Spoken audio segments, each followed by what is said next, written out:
In the past, the protagonist Hayoma had to witness a tragic scene. He saw two siblings he was close to being killed by a monster. The shock was so great that he couldn't do anything to confront the creature. The monster intended to take him as well, but the siblings used their last breath to save him and urged him to run away. Since then, he has harbored a grudge against monsters. These monsters are spirits from another world that have wandered into the human world. They possess objects to survive. Therefore, they are collectively called possessed objects or vessel spirits.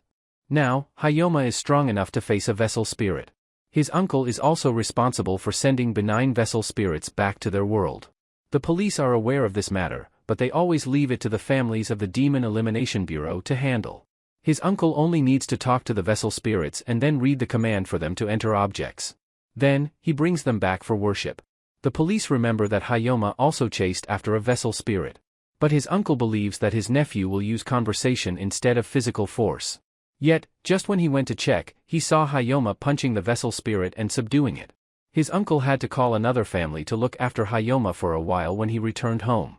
Hayoma explained that he acted to prevent the vessel spirit from causing danger. He had to strike first. His uncle thinks not all vessel spirits are evil. He should observe their actions and only use physical force if they reach a critical stage. Most vessel spirits just want to return, and their job is to listen to their wishes and help them. However, Hayoma immediately attacks any vessel spirit he encounters. He forcibly seals them without saying a word. He believes he is not wrong. It was because of what his uncle said that he had to witness loss in the past. His uncle sees that Hayoma still hasn't let go of his grudge against the vessel spirits. He thought he could get over it, but it seems he didn't take it in. So now, he will resort to strict measures. He informed Hayoma about the special cases. These are the benign Fo-Tang-Thans who can control their instincts and are thus set free. There is a particular Fo-Tang-Than family living with a human owner. Starting tomorrow, he will have to live with them under the guise of supervising them. This is the measure he has proposed to change him. If he refuses, he will be stripped of his title as an exorcist. Hayoma then had to pack his things. He still didn't understand what he did wrong. He looked at the picture of his siblings and wondered whether he should take it with him or not. Afterward, Hayoma arrived in Kyoto. His uncle told him about Boten, with whom he would be living. He will have to learn to reconsider his views on Fo-Tang-Thans there. The special Fo-Tang-Thans are currently suppressing other disruptive Fo-Tang-Thans. They remembered that someone new was arriving today, so they hurried back. Hayoma has now reached the house and met two Fo-Tang-Thans, Haori and Kushige. He knew both were Fo-Tang-Thans, so he was wary. Boten's skin is still that of a student, so she is not at home. The other four have also returned. The girl with pink hair is Kagami. The young man with cool gold is Suzuri. The older sister is Yu, and the cool brother is Nagi. Haori said they are 6 Fo-Tang-Thans serving Boten. They are ready to welcome him. Since he is here, he also says outright that he hates Fo-Tang-Thans. He has no intention of befriending them, so there is no need for a welcome. He will just stand aside and observe. Nagi knew that he was angry at the fish for chopping the cutting board, but he saw them here as trying to deceive Boten, so he got angry. Both sides decided to use their fists to communicate. Nagi prohibited any interference in the Haori and didn't bother to stop it, wanting to see where this situation would lead. Nagi summoned 2 swords. He would only fight him with a live sword to make him feel pain. Hayoma, seeing this technique, showed that they had reached a dangerous level, so he needed to pull out his weapon to deal with Nagi. As he charged, Nagi's sword suddenly broke. The 2 Hayoma then took out the 2 rings left by his siblings. These items could be used to attack the spirits on both sides, fighting without any hesitation. However, those standing outside knew that both hadn't exerted their full strength yet. Despite receiving news that Boten was returning, they signaled for everyone to intervene and prevent the 2 from fighting. Ironically, they misunderstood each other and simultaneously targeted Hayoma. As a result, he took 4 blows, realizing that the spirits couldn't be trusted. At this moment, Boten had also returned and asked questions. Everyone remained silent, while Hayoma managed to greet her briefly before collapsing. And so began the life of a spirit, a girl close to the spirit, and a boy who despised him. Later, Boten took him inside and apologized for not expecting him to arrive so early, attributing it to her own oversight. Although he appeared calm, his eyes were terrifying, causing Boten to startle. His grandfather had left him here for a year to learn more about the spirits, so he only needed to understand the basic rules. He does not believe that Boten can manage 6 deputy exorcists by herself. Suddenly, he realizes that one person is missing. Speaking of Nagi, he is currently hung up outside. He does not accept being punished, while Hayoma was beaten by the group. But since he was the instigator, he is the one being punished. Hayoma sees that Boten does not know much about exorcists like him. His family borrows power from the deity governing the boundary between the human and demon worlds. So, for the deputy exorcists, an exorcist is like a police officer. But his uncle is a regular officer, while he is like a detective. The distinction is too harsh. He thinks that Boten is being deceived by those monsters. This makes her angry and unwilling to accept her family being called monsters. She gives him 3 days to assimilate and accept the deputy exorcists. Otherwise, he will be sent back. But his uncle warned that if he returns midway, he will lose his position. He does not quite understand. Regarding assimilation, what needs to be done? The deputy exorcists do not bother to answer and just leave. Nagi has freed himself from the ropes to provoke him. He thinks that Boten giving him 3 days is already too lenient. He also does not want to cause trouble anymore. Because if they fight now, he will lose everything. In 3 days, he wants him to follow so he can teach him. Boten still feels a bit too harsh, but Haori thinks it is correct. Meanwhile, Nagi is leading Hayoma to hunt the deputy exorcists. The condition for the 6 of them to be free is to allow the exorcists to borrow power to suppress their kind. If he helps him, he will speak to Boten to help him. He sees that he is clearly avoiding work, but he excuses himself by pretending to be close to you. He goes hunting for his own kind, yet remains indifferent. He doesn't seem to like this job. It's a dirty job, but all 6 of them are willing to do it just to be near Boten. Afterward, they head to an underworld den where they encounter a deputy spirit. During the fight, both of them turn to attack the other person. The two are Nagi and Hayoma. They collaborate and manage to seal Nagi. You feel an aversion to the deputy spirit, which makes Nagi think you dislike them. However, on the way back, Hayoma reveals to Nagi that the deputy spirit was responsible for the deaths of your older siblings. The information about this individual was carefully guarded, so you're determined to become the head of the clan and learn more about them. The next morning, Hayoma wakes up early to train. Boten calls you for breakfast, but you prefer to finish your workout first. When you finally eat, you only take the portion served without asking for more, which makes her find you too rigid. Hayoma creates a list. If you can gather enough supportive signatures within the specified time, you'll continue to stay.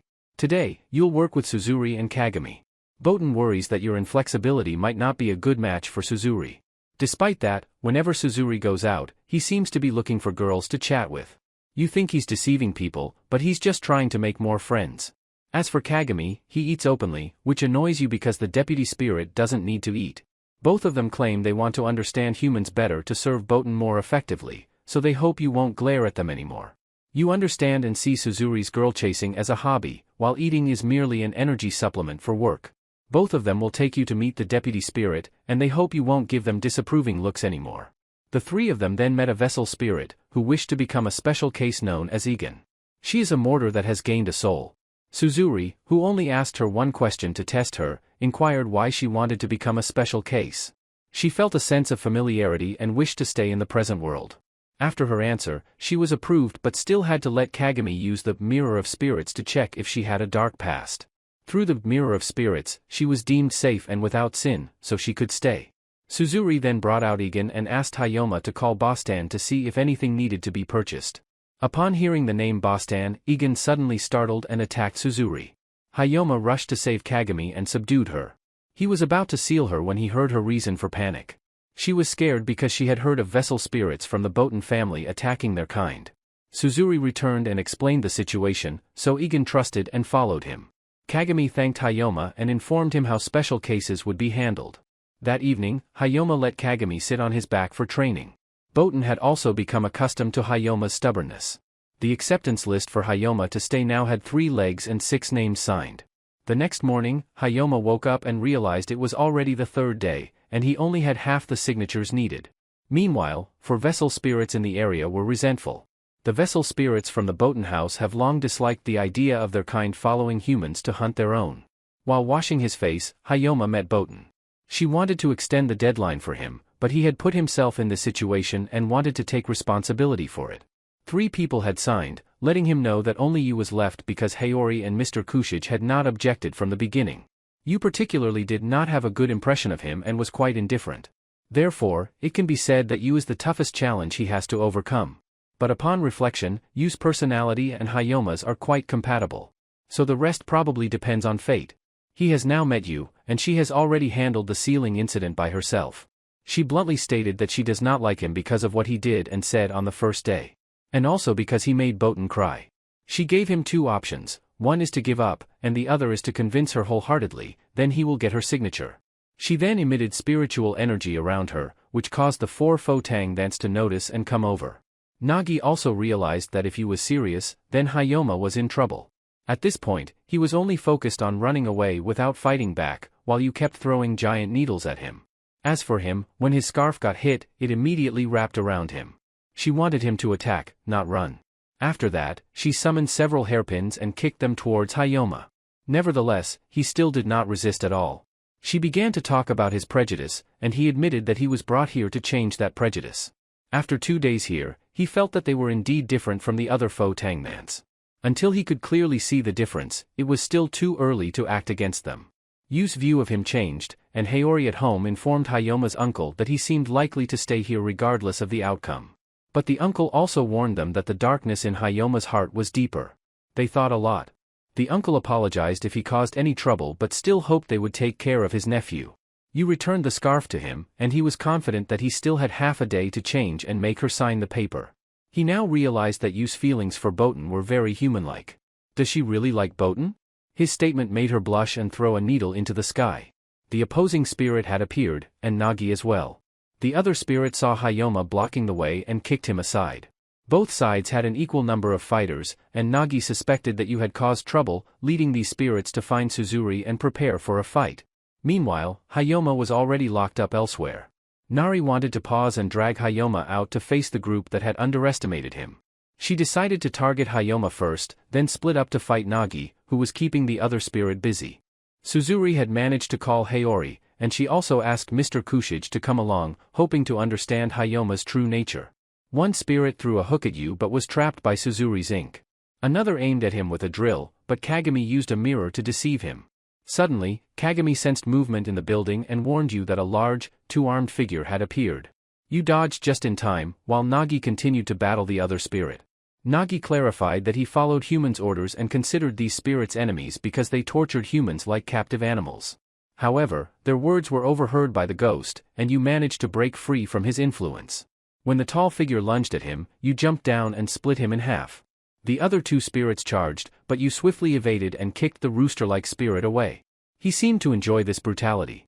Yu didn't deny it, he was determined to eliminate all threatening spirits and protect humanity. Haori now understood Hayoma's essence better. In Yu's eyes, these spirits were merely harmful entities, but he sensed a change in himself. He believed that his twisted soul could still be healed, and he was determined to save Botan, the girl once rescued by a spirit. The fate of Yu and Botan would be connected by their own hands, bridging the gap between ancient spirits and the living.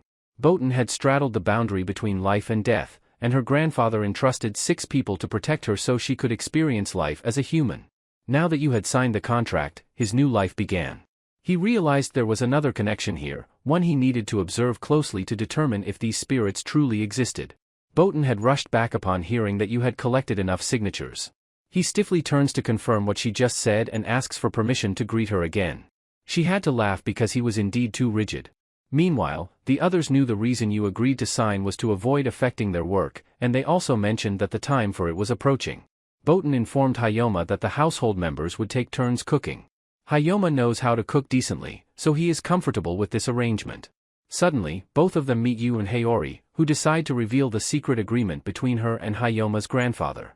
Together, they go to the large room because of the secret pact she had agreed upon, which is that he will come here as their supervisor. In return, they also set a condition that he will be tested and evaluated over 1.5 days here to see if he is worthy of the position they have been seeking for a long time. Botan knows but is silenced by Yu, not allowed to speak. The position they seek is that of the head of this house, or in other words, a fiancé for Botan. Hayoma is confused and doesn't understand anything, while Botan can only blush. Botan thinks they are joking, but they are all serious. They explain that it is their mission because all 6 of them are items that Botan will take with her when she goes to her husband's house. The signature he obtained signifies that he has been approved. His uncle has also approved, so now they need his opinion as well. Obviously, Yu is the only one who has not yet accepted him. And if he hurts Botan, she will ask him to leave immediately, but he still cannot accept this situation. Agreeing right away is not an option, but refusing would embarrass his uncle, so he asks for more time to think. Afterward, he asks for permission to go out for a run. Everyone sees that he seems calm enough to handle the situation. Boten worries that she will have to deal with this issue for a year, and she also doesn't think Hayoma will accept this family. Haori believes that Boten is worrying a bit too much, and it's because of this flaw that they are concerned she might remain single.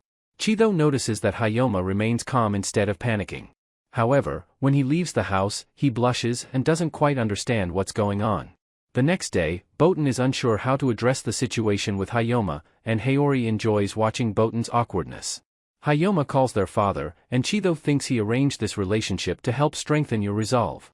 But no, their father is worried because you're already 21 and haven't had any romantic relationships. That's why he's pushing the boat with Haori. You hang up and go find Haori to discuss matters, but Haori and Mr. Kushige are out on business. You and Nagi are busy dealing with the remaining troublemakers from the previous incident and didn't invite you to join Boten. Since Boten is also about to leave, you happen to run into Hayoma. Ko wants you to stop worrying about Haori's plans, so you honestly tell her that you're not emotionally invested. She feels a bit sad and walks away. Suzuri thinks you're quite foolish for coldly saying those words, which hurt Boten and Kagami. Kagami is crying and punching you for speaking out like that.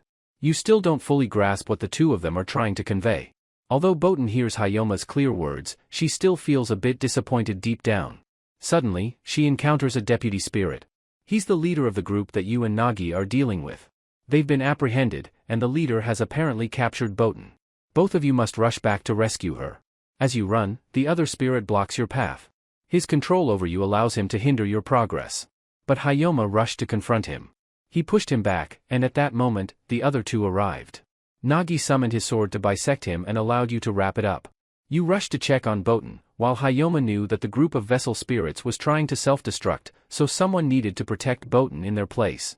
Nevertheless, he thanked Hayoma for coming to his rescue and then pulled you to deal with the rest that she was holding at the old place. Hayoma, already there, apologized to Boten for the misunderstanding. He had only wanted her not to mind what the Haori Association said to avoid trouble. At home, the two didn't know if Hayoma had finished apologizing because he is the type of person who doesn't know how to choose his words. It's not that he is deliberately cold or indifferent, he just doesn't know how to phrase things to make her understand. She laughed because both families are indeed clever, so they also had quite a hard time the next morning. Nagi was grumbling about Hayoma wanting to stick charms around the house to prevent ordinary vessel spirits from intruding. Nagi informed him that Mr. Kushi had already erected a barrier around the house, so the charms were unnecessary, but Hayoma had already stuck them up. Nagi made him go and remove all of them. Suzuri also remembered that Haori and Mr. Kushi had gone to meet that person and hoped that the two were still okay. Meanwhile, Haori and Mr. Kushi had gone to meet Hayoma's grandfather. The three had not seen each other for a long time, and this time the purpose was to prevent an entity named Kai. This entity is extremely dangerous, and its greeting was an attack that trapped all three within many walls. The flying blades were dispelled by Hayoma's grandfather. He wanted Kai to reduce such hostile greetings. Kai is one of the three great vessel spirits, too powerful to be contained here. In return, he was granted the right to designate anyone to entertain him. The Demon Elimination Bureau had accepted him as a special case but feared his immense power, so they had Itsuki seal him. Here, one could say these two are the strongest pair of vessel spirits. Kai was interested in Hayoma's stay at the Boten house and wanted all three to sit down and tell him stories. He had both liquor and food. When the grandfather wanted to find an excuse to leave, Kai wouldn't allow it. He insisted they stay for a few days to entertain him. At this time, Hayoma was collecting the charms because Nagi thought they would also affect Boten, but Hayoma still felt something was amiss. Kai revealed that Hayoma being sent to the Boten house had two purposes. The first was to correct his nature, and the second was to balance Boten because Boten is a human lying on the boundary between humans and vessel spirits. Her constant presence with the Fo Tang thence forced them to bring Hayoma to balance Boten. Meanwhile, Hayoma discovered that his talisman had burned. This proves it was effective in preventing the Fo Tang thence from attacking. Kai warned Haori's group that those who were a step ahead had appeared. They should be careful because two individuals who had destroyed Hayoma's talisman had also appeared and were approaching him. The Fo Tang thence were tearing Hayoma's talisman, but the closer they got, the more paralyzed they became by it. At that moment, Hayoma had to pretend to be a government official, not the person they were looking for. As he turned away, he wondered what the government was doing. He knew about the barrier incident, but he turned back to seal one of them and intended to capture the other alive to force out the location of his accomplices. However, he made a mistake. This one avoided his attack, and the one he thought he had sealed was still outside. Even though they called Hayoma to ask how many talismans were left, there was no response, and the talisman had burned, so she knew something had happened. At this time, Hayoma thought these two were targeting Botan's faux Tangnance, so he was determined not to reveal it. But they wanted information about him and his family, not the others. They had been lurking around Botan's house for a long time and did not know his purpose for entering the house. Could it be that his family was targeting the power that Botan possesses? If he does not speak, they will launch a war to seize Botan. He began to take out his weapons to fight back. He did not need to know what he was saying, only that they were targeting Botan. Faux Tangnance targeting civilians need to be eliminated. He realized that he knew nothing about Botan, and you also appeared to let them know the reason Hayoma was here. His name is Aojirai, and since he had his answer, he wanted him to leave. Hayoma would not let him, but you stopped him because if he laid a hand on him, it would become a big issue. They had a mission to investigate information that their employer wanted. Aojirai would not apologize for going too far because it was part of the job. Hayoma was busy planning how to take down these two. If they met again, you would send him back, but she would give him the remaining talisman when leaving. He did not understand Aojirai's intention when mentioning Botan's power. There are still mysteries about her that he does not know. The next day, Haori suddenly dressed up beautifully to go on a date with Hayoma. The reason was that 30 minutes earlier, Haori had just returned from Kai's place and heard about Hayoma being interrogated. Suddenly, he asked her out to learn about Botan, but she refused because she was close to her report deadline and had not finished yet. She ran off first, and then Hayoma had to bring up his questions with Haori and Kagami. Haori knew that sooner or later she had to speak up, so she instructed him to wait outside the convenience store. The reason she dressed like this was to pretend to be a couple with him and follow Botan. The purpose of following Botan was for him to observe everything around her daily life at home, where there was a spiritual bond. However, when they were outside, Botan always had to sense the gazes from other spirits. At this moment, they both observed her from all angles. When Botan arrived at school and promptly submitted her report, her classmates asked if she had recently met anyone. Did she remember Hayoma, and what did he say earlier? Haori then informed Hayoma about the basic concept of spirits. They were souls that inhabited objects and gained power. But what if a spirit had a human body? Would their strength be akin to that of a deity? Was Botan's perfect body susceptible to possession by spirits? Hence, the spirits established a rule not to interfere with Botan. Now, he somewhat understood Aojirai's words from before and wondered if Haori's group would truly refrain from ill intentions when near Botan. Haori playfully asked him to stop with the playful questions. Botan had been entrusted to them for a long time, since the initial 3 years when the rules were set. During that period, she lived indoors because sensitive children and adults were frightened by her abilities when she went outside. Within that time, a familial bond formed among the 6 of them. They spent considerable effort helping Botan overcome the fear of those around her and ensuring her abilities didn't harm others. As a result, her grandfather recognized their efforts, leaving no doubt in Yu's mind. He felt confident that he could protect Botan, and Kagami had to reveal himself from behind. Both of them sensed that Yu was ready to be Botan's fiancé, given his commitment to stand by her for life. Just as Botan returned home, Haori inexplicably lied, claiming this gathering was a friendship event. When Hayoma asked Kagami about Botan's parents, no one knew anything about them. Botan had been entrusted to them since childhood, and after her grandfather's passing, no one else claimed to be her family. The group eventually dispersed, and Botan learned that Haori had shared her past with Hayoma. Botan worried that Hayoma might find her strange after the morning incident, but surprisingly, he admired her. She felt pleased that he was the first to admire her upon hearing about her past.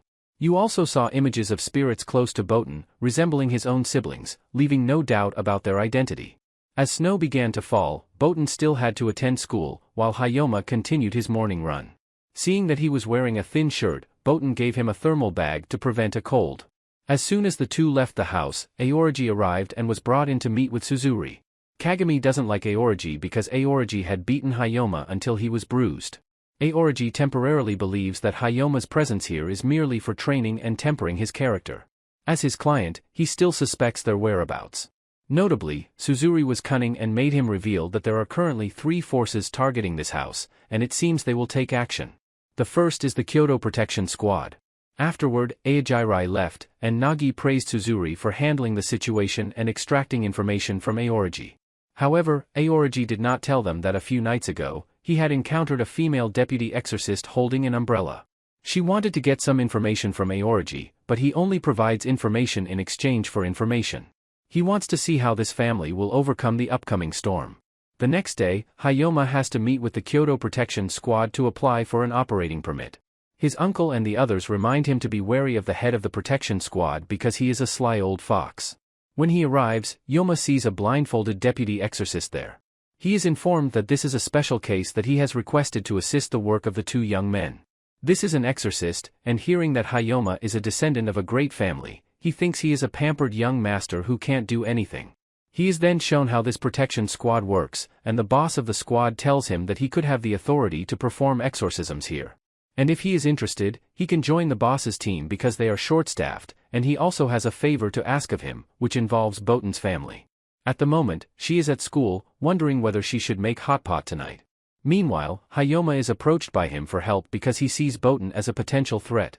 If she awakens and becomes a deputy exorcist, she will become the master of all deputy exorcists in the world. And at that moment, the unforeseen consequences unfolded.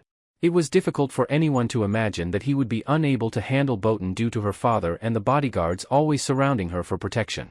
However, Hayoma managed to break through that defensive layer and approach Botan, making him the only one capable of sealing the guards and dealing with her. Yet, in the end, Hayoma's response was a refusal.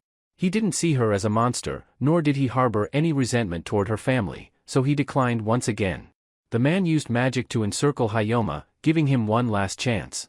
But even then, the answer remained a rejection. In response, the man triggered the spell, and a nearby assailant immediately took a blow from Hayoma's stone, revealing scars on his body. This confirmed that Hayoma wasn't an ineffectual aristocrat. Hayoma's combat experience was extensive, akin to that of a master. The man realized that Hayoma wasn't easy to deal with, as he could fight both physically and magically. So, the man summoned several puppets, each under his control, with the sole purpose of wearing down Hayoma's stamina to facilitate his binding spell. However, Hayoma wanted to know who the girl behind all this was. She turned out to be the daughter of the underworld boss. When asked if she was involved, she refused. Without hesitation, Hayoma kicked one of the attackers toward the girl. Another assailant lunged at him but was swiftly subdued. Drawing his weapon, Hayoma slashed through two more charging opponents. The man recognized the weapon as the ancestral blade of Hayoma's family, known as Thien Dan Nam. Hayoma's willingness to reveal this technique demonstrated that he had embraced the tragedy he had suffered and harbored more resentment than ever before.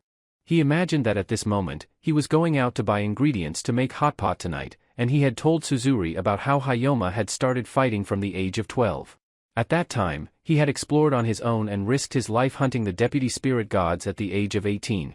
He had managed to defeat a deputy spirit god considered as strong as the entire Hayoma clan.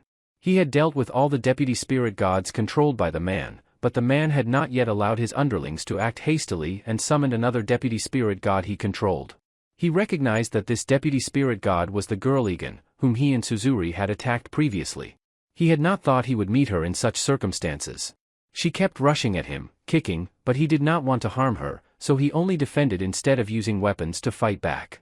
The man realized that he also had compassion for the deputy spirit gods.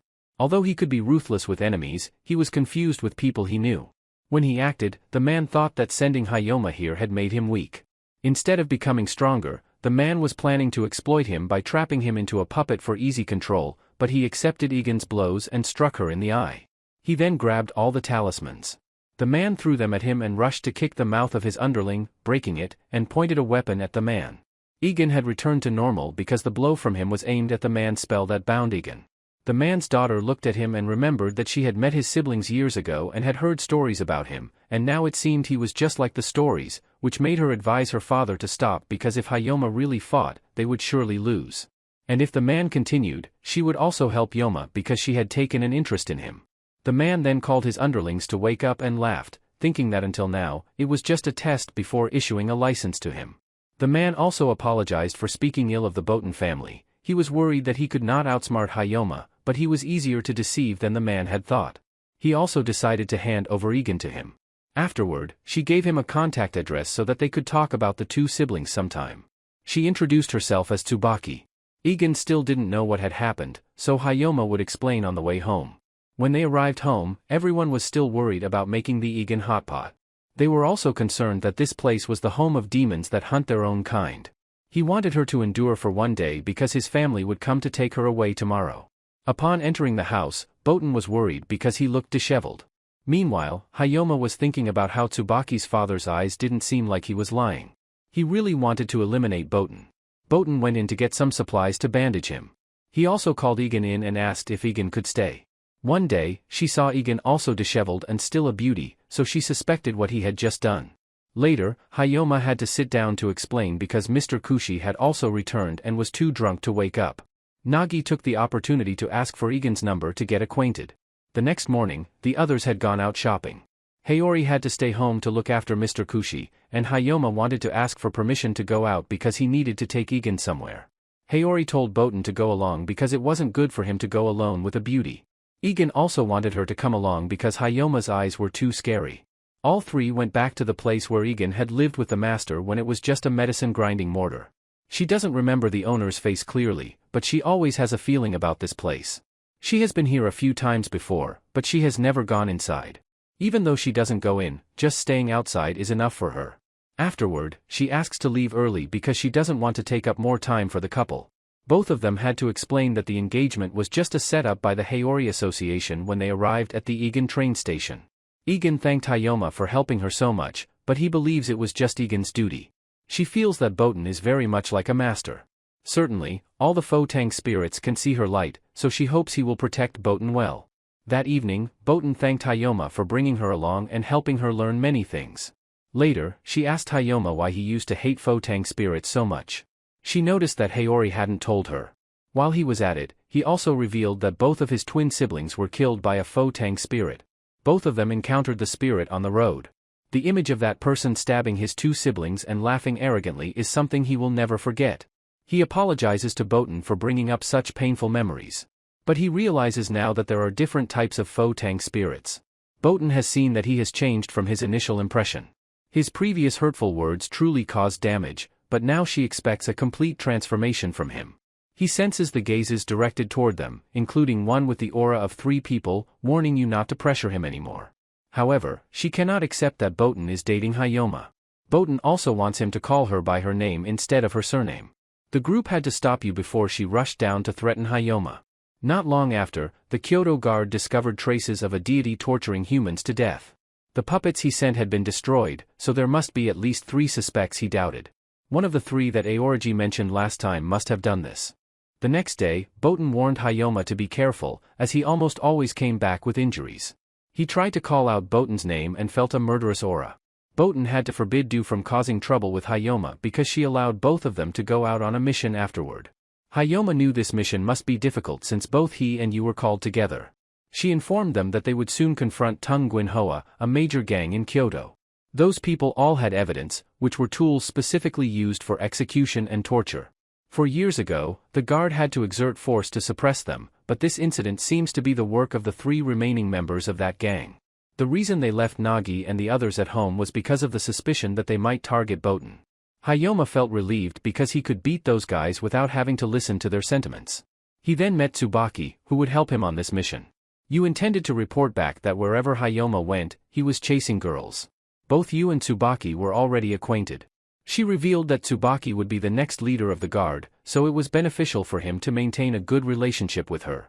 Later, Hayoma saw no one else around, and Erijiko knew that only 3 people were participating. The 2 people beside him would take on the role of guides and not join the fight. The other members were dispersing throughout the city to dispel charms and search, while the 3 of them would form a separate team to investigate at the gang's hideout. All 3 were brought here, and Hayoma noticed that Aojirai was also excellent when investigating this area. In fact, Hayoma himself is the cause of these incidents. For a long time, the protective team did not interfere with the Tung Gwin Hoa because they remained quiet. But since Hayoma arrived and dealt with the chicken-haired guy earlier and also the one who brushed past, they have become dissatisfied and risen up. These 2 individuals are part of the Tung Gwin Hoa, and now all 3 Tung Gwin Hoa members have revealed themselves. Hayoma still asked them a question about why they harmed people, and their simple answer was that they did it because they liked it. That's also the duty of investigative tools like them. Originally, they intended to find the protective team to fight head-on, but they couldn't extract any information from the captives they had, so they had to sit here and wait. Now, Ka doesn't need to be merciful to this group anymore. Tsubaki also wants to witness Hayoma's true strength here. She wants to see if he is the person she has been waiting for. Aorigi wanted to avoid fighting, but Tsubaki cast a spell on him, causing him to rush toward the guy using fire in front, while the guy with messy hair also charged down and wanted to engage with Hayoma. Ka doesn't like too many words and wants to deal with this guy quickly alongside you. At this moment, Aojirai tried to use words to avoid fighting, but Tsubaki had disliked Aojirai for a long time because he was too cunning and opportunistic. Moreover, after being humiliated by Aojirai, she no longer showed any respect and ordered her teammates to attack. Hayoma and you cooperated to thrust a spear into his hand. Later, she also threw something at his neck, but although he twisted in pain, he managed to recover. He had evolved to regenerate his own body. He sent you to a corner and noticed that his dagger had been shortened because Hayoma's scissors had cut it. This particular dagger was connected to the door leading to the demon world, so when it was severed, the object was sent back to the demon world and disappeared completely from the human realm. Afterward, he deployed a net and surrounded Hayoma's body. But the moment he was about to touch his neck, the blade stopped. On the other side, Tsubaki had finished dealing with the man who used fire because the target she was pursuing was even stronger. She realized that Hayoma was like her when chasing the man with the paper fan. He had cut through a pile of blades while Aojirai's teammate held him back, distracted by watching Tsubaki. Meanwhile, he launched a finishing move on her, and Aojirai's teammate lost another layer of shell, leaving only 3 more. Only the man with the razor blade decided to use his final form, turning his body into a monster, but you had returned. She wrapped the whole house in her hairpin and signaled Hayoma to back off. He said he understood, but when she charged forward, he followed her, forced to change his fighting style and threw the entire building at him. He was pushed towards Hayoma, who cut him in half, while he jumped and dodged all the objects in the building to land safely, even though it led to an argument with Hayoma because he did not understand her intentions. She told him to back off, but he went forward to fight clearly. Boten had warned him to be careful and not get hurt, but he was always more reckless than thoughtful. The man with the razor blade was not dead yet and was still dragging himself through the forest, but he was unlucky when the boss in protective gear found him.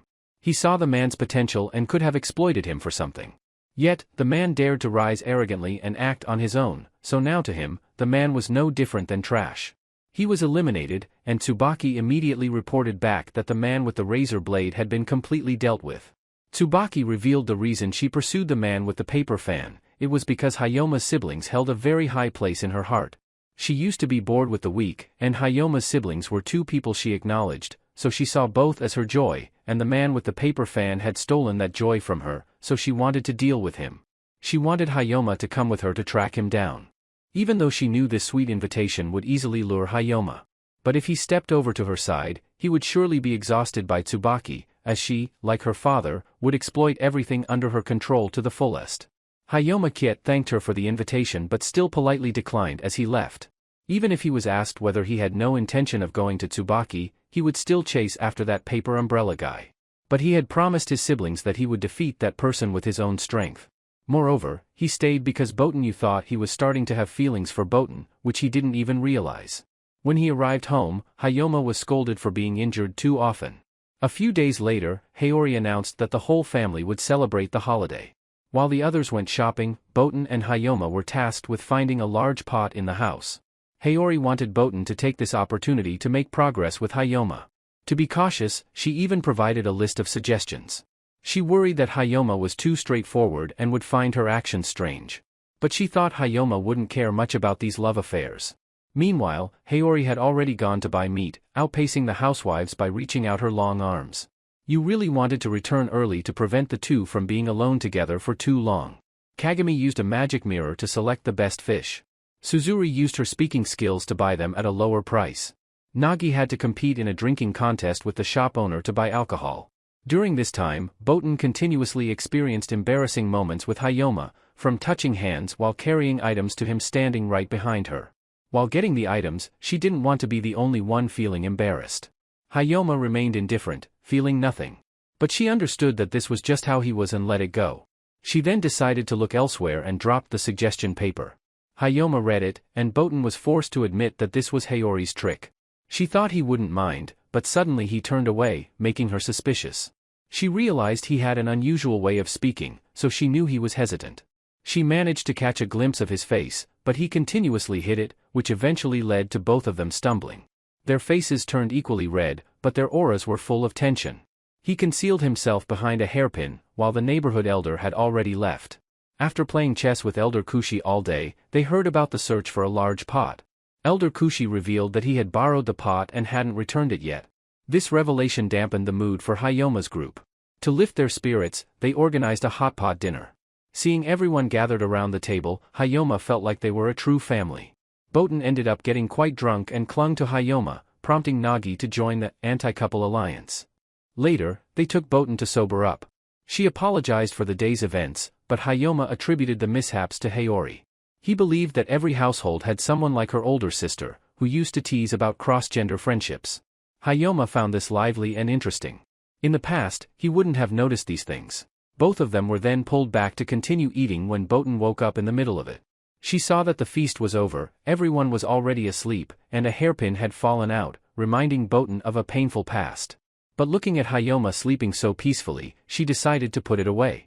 The next day, they accompanied each other because Hayoma needed to visit the protective gear team. They were there to order equipment that could shield him from enemy attacks, similar to how Tsubaki's gear had protected her during their previous encounter. Despite being hit by flames, Hayoma had read about the different models and knew there would be a compatibility test before receiving the gear. When they arrived, they met Tsubaki, who playfully teased them about their relationship. She then led them upstairs to order their outfits. Inside a shop run by Fotang spirits, they would create gear with properties similar to other Fotang spirits. Tsubaki showed them how it worked, a single piece transformed into a complete outfit. Just by building a relationship between the two sides, he could control Hayoma, who dared not let a deputy deity cling to him. However, he slapped himself on the cheek to calm down. Because if this helps him reduce his injuries and makes Boten worry less, he would still do it. He then decided to have a fight with this piece of cloth. It also formed a fist and punched him. He chose a direction and then retaliated. Both sides saw each other's true strength, and Hayoma negotiated with the piece of cloth to turn it into an outfit for him. When leaving, Hayoma had a new outfit, but it was not much different from the old one. A few days later, Hayoma agreed to help Boten with some tasks at the club. He went up to help her close the signboard. The club and Boten had to call him cousin, which made his friends wonder why Boten seemed to have quite a few siblings, forcing her to pull Hayoma away. She was then sought out by a friend, so she told Hayoma to go home first. He found school life to be quite active. Suzuri and Nagi were also at school, and suddenly Nagi discovered Itsuki, the girl, was there. She had aimed some spell at Hayoma, trapping him in a barrier and encountering Kai inside. He came here to meet Hayoma for a trial and to see how skilled he was. Hayoma didn't understand anything. But if the deputy deity intended to target humans, he had to deal with Hayoma, who was now continuously dodging. He felt lighter thanks to the new outfit and the objects that Kai continuously used to attack him, proving that Kai was both armor and the weapon of a samurai. He continuously cut through Kai's attacks and charged forward, only to be hit by a helmet summoned by him. He realized that he seemed to be one of the three great deputy deities of Kyoto. At that moment, Nagi had gone to Itsuki's place and asked why she was there and where Kai was. Itsuki revealed that Kai was playing with Hayoma inside. He found Hayoma a bit weak, so he might just finish him off right there. Itsuki would not allow anyone to interfere with Kai, so she would be the opponent of both. If both intended to disrupt, Kai did not believe someone as weak as Hayoma could utter the phrase that he would destroy the paper deputy deity. He asked Kai if he knew that person, but Kai deliberately avoided the main point, only suggesting that his determination for revenge was too superficial. He used a spell to bind him, then emerged from the smoke and punched him. However, he was quickly seized and slammed to the floor. Nagi and Suzuri also rushed in. Nagi still had the ability to confront Kai. But when Itsuki was captured, Kai stopped attacking, and Itsuki explained that time was up, so Kai was sealed again. Hayoma wanted Nagi to explain things clearly, but first, he led him to Boten. At this moment, the other club members were discussing Hayoma. They all found him handsome and wanted to keep him here. When Boten heard this, she chased everyone away to lock the door. Nagi explained to Hayoma that Kai had been overly aggressive during the greeting. Nagi was surprised that Itsuki was weak enough to collapse. Regarding the incident with the paper guy, Kai bluntly stated that he wasn't ready to answer him yet. At this moment, he was still not as strong as when his siblings were killed. Part of the reason was that he refused to use his own weapons and instead used the two left behind by his siblings. Botan overheard this conversation and hid in a corner to eavesdrop. She heard Kai mention that having Hayoma next to her was cruel because the paper guy had killed Hayoma's siblings. At that time, Botan had lost faith in humanity. As a result, even the spirits of the deceased were becoming dissatisfied with humans. According to Nagi and Suzuri, they were furious and demanded a confrontation with Kai. Itsuki sealed him to bring him back and apologized for Kai's words being taken out of context. Afterward, Hayoma requested a few days off, and Suzuri agreed. The words that Kai had just spoken were considered rumors, but it was also unavoidable that they might be true. Even without knowing for certain, Hayoma would still pay attention because it concerned his siblings. Only the high-ranking members knew the truth, while the deputy spirit gods representing the Evil Eradication Bureau like them could not know anything. In the days that followed, Hayoma had not yet returned to Botan and was feeling down.